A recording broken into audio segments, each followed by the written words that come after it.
भारतीय लेखकों की महान कहानियाँ सुनने के लिए इस चैनल को सब्सक्राइब कीजिए। धन्यवाद। आज की कहानी का नाम है खोल दो और इसके लेखक हैं सद्दत हसन मंटो। अमृतसर से स्पेशल ट्रेन 2 बजे चली और 8 घंटों के बाद मुगलपुरा पहुंची। रास्ते में कई आदमी मारे गए, अनेक जख्मी हुए और कुछ इधर उधर भटक गए। सुबह 10 बजे कैंप की ठंडी ज़मीन पर जब सिराजुद्दीन की आंखें खुली और अपने चारों तरफ मर्दों, औरतों और बच्चों का एक उमड़ता समुद्र देखा तो उसकी सोचने समझने की शक्तियां और भी बूढ़ी हो गईं। वो देर तक गंदले आसमान को टकटकी बांधे देखता रहा। यूं तो कैंप में शोर मचा हुआ था, लेकिन बूढ़े सिराजुद्दीन के कान जैसे बंद थे। उसे कुछ सुनाई नहीं देता था। कोई उसे देखता तो ये ख्याल करता कि वो किसी गहरी नींद में गर्क है, मगर ऐसा नहीं था। उसके होश हवास गायब थे।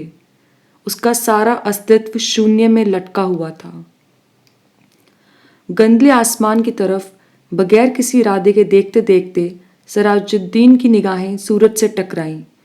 तेज रोशनी उसके अस्तित्व की रग रग में उतर गई और वो जाग उठा। ऊपर तले उसके दिमाग में कई तस्वीरें दौड़ गईं। लूट, आग, भागम भाग, स्टेशन, गोलियां, रात और सकीना। सिराजुद्दीन एकदम उठ खड़ा हुआ और पागलों की तरह उसने चारों तरफ फैले हुए इंसानों के समुद्र को खंगालना शुरू कर दिया।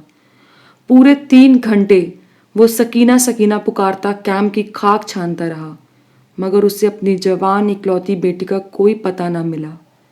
चारों तरफ एक धांधली सी मची थी। कोई अपना बच्चा ढूंढ रहा था, कोई माँ, कोई बीवी और तो कोई बेटी। सिराजुद्दीन थक हार कर एक तरफ बैठ गया और मस्तिष्क पर जोर डालकर सोचने लगा कि सकीना उससे कब और कहाँ अलग हुई। लेकिन सोचते सोचते उसका दिमाग सकीना की माँ की लाश पर जम जाता, जिसकी सारी अंतड़ियाँ बाहर निकली हुई थीं। उससे आगे वो और कुछ नहीं सोच सकता था। सकीना की माँ मर चुकी थी। उसने सिराजुद्दीन की आंखों के सामने दम तोड़ा था, लेकिन सकीना कहाँ थी, जिसके विषय में उसकी माँ ने मरते हुए कहा था, मुझे छोड़ दो और सकीना को लेकर जल्दी यहाँ से भाग जाओ। सकीना उसके साथ ही थी। दोनों नंगे पांव भाग रहे थे। सकीना का दुपट्टा गिर पड़ा था। उसने उठाने के लिए वो रुकना चाहती थी। सकीना ने चिल्लाकर कहा, अब्बा जी छोड़िए, लेकिन उसने दुपट्टा उठा लिया था।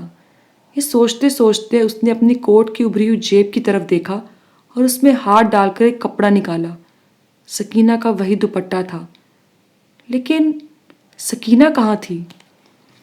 सिराजुद्दीन ने अपने थके हुए दिमाग पर बहुत जोर दिया, मगर वो किसी नतीजे पर पहुंच नहीं सका। क्या वो सकीना को अपने साथ स्टेशन तक ले आया था? रास्ते में जब गाड़ी रोकी गई थी और बलवाई अंदर घुस आए थे, तो क्या वो बेहोश हो गया था जो वो सकीना को उठाकर ले गए? सिराजुद्दीन के दिमाग में केवल सवाल ही सवाल थे। जवाब कोई भी नहीं था। उसको हमदर्दी की ज़रूरत थी, लेकिन चारों तरफ जितने भी इंसान फंसे हुए थे, सबको ही हमदर्दी की ज़रूरत थी। सिराजुद्दीन रोना चाहा, मगर आंखों ने उसकी मदद नहीं की। आंसू न जाने कहाँ गायब हो गए थे। 6 रोज़ के बाद जब होश हवास किसी कदर दुरुस्त हुए, तो सिराजुद्दीन उन लोगों से मिला जो उसकी मदद करने के लिए तैयार थे। 8 नौजवान थे जिनके पास लाठियां थीं, बंदूकें थीं। सिराजुद्दीन ने उनको लाख लाख दुआएं दी और सकीना का हुलिया बताया। गोरा रंग, बहुत खूबसूरत है, मुझ पर नहीं अपनी माँ पर थी। उम्र 17 वर्ष के करीब, आंखें बहुत बड़ी, बाल स्याह, दाहिने गाल पर मोटा सा तिल। मेरी इकलौती लड़की है, ढूंढ लाओ, खुदा तुम्हारा भला करेगा। रजाकार नौजवानों ने बड़े जज्बे के साथ बूढ़े सिराजुद्दीन को यकीन दिलाया कि अगर उसकी बेटी जिंदा हुई तो चंद ही दिनों में उसके पास होगी। 8 नौजवानों ने कोशिश की। जान हथेली पर रखकर वो अमृतसर गए। कई मर्द और कई बच्चों को निकाल निकाल कर उन्होंने सुरक्षित स्थानों पर पहुंचाया। 10 रोज गुजर गए, मगर उन्हें सकीना कहीं नहीं मिली। एक रोज इसी सेवा के लिए लॉरी पर अमृतसर जा रहे थे कि छरहरा के पास सड़क पर उन्हें एक लड़की दिखाई दी। लॉरी की आवाज़ सुनकर वो बिदकी और भागना शुरू कर दिया। रजाकारों ने मोटर रोकी और सबके सब उसके पीछे भागे।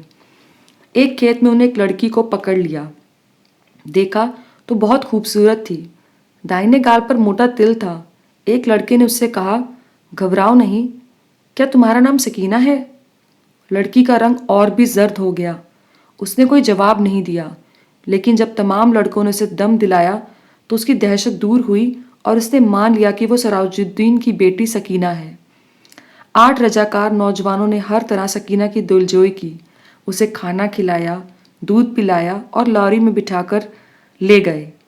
एक ने अपना कोट उतारकर उसे दे दिया, क्योंकि दुपट्टा ना होने के कारण वो बहुत उलझन महसूस कर रही थी और बार बार अपनी बाहों से अपने सीने को ढकने की कोशिश में लगी हुई थी। कई दिन गुजर गए। सराजुद्दीन को सकीना की कोई खबर नहीं मिली। वो दिन भर विभिन्न कैंपों और दफ्तरों में चक्कर काटता रहा, लेकिन कहीं भी उसकी बेटी का पता नहीं चला।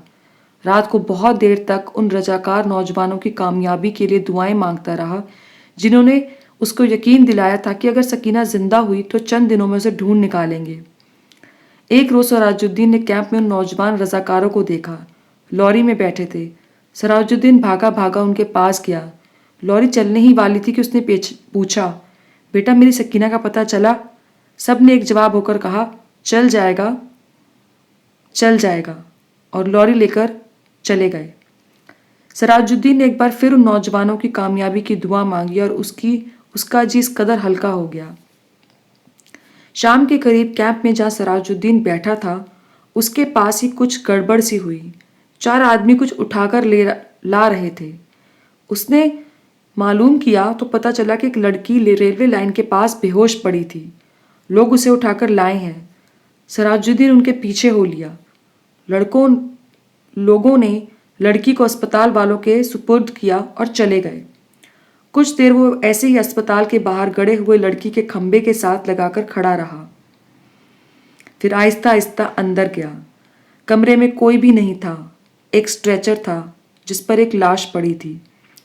सराजुद्दीन छोटे छोटे कदम उठाता उसकी तरफ बढ़ा। कमरे में अचानक रोशनी हुई। सराजुद्दीन ने लाश के जर्द चेहरे पर चमकता हुआ तिल देखा और चिल्लाया, सकीना! डॉक्टर जिसने कमरे में रोशनी की थी, सराजुद्दीन से पूछा, क्या है? सराजुद्दीन ने हल्क से सिर्फ इस कदर निकला, मैं इसका बाप हूं। डॉक्टर ने स्ट्रेचर पर पड़ी हुई लाश की नब्ज टटोली और सराजुद्दीन से कहा, खिड़की खोल दो। सकीना के मुर्दा जिस्म में जुम्बिश हुई। बेजान हाथों से उसने इजारबंद खोला और सलवार नीचे सरका दी। बूढ़ा सराजुद्दीन खुशी से चिल्लाया, जिंदा है, मेरी बेटी जिंदा है। पर डॉक्टर सिर से पैर तक पसीने में गर्क हो गया।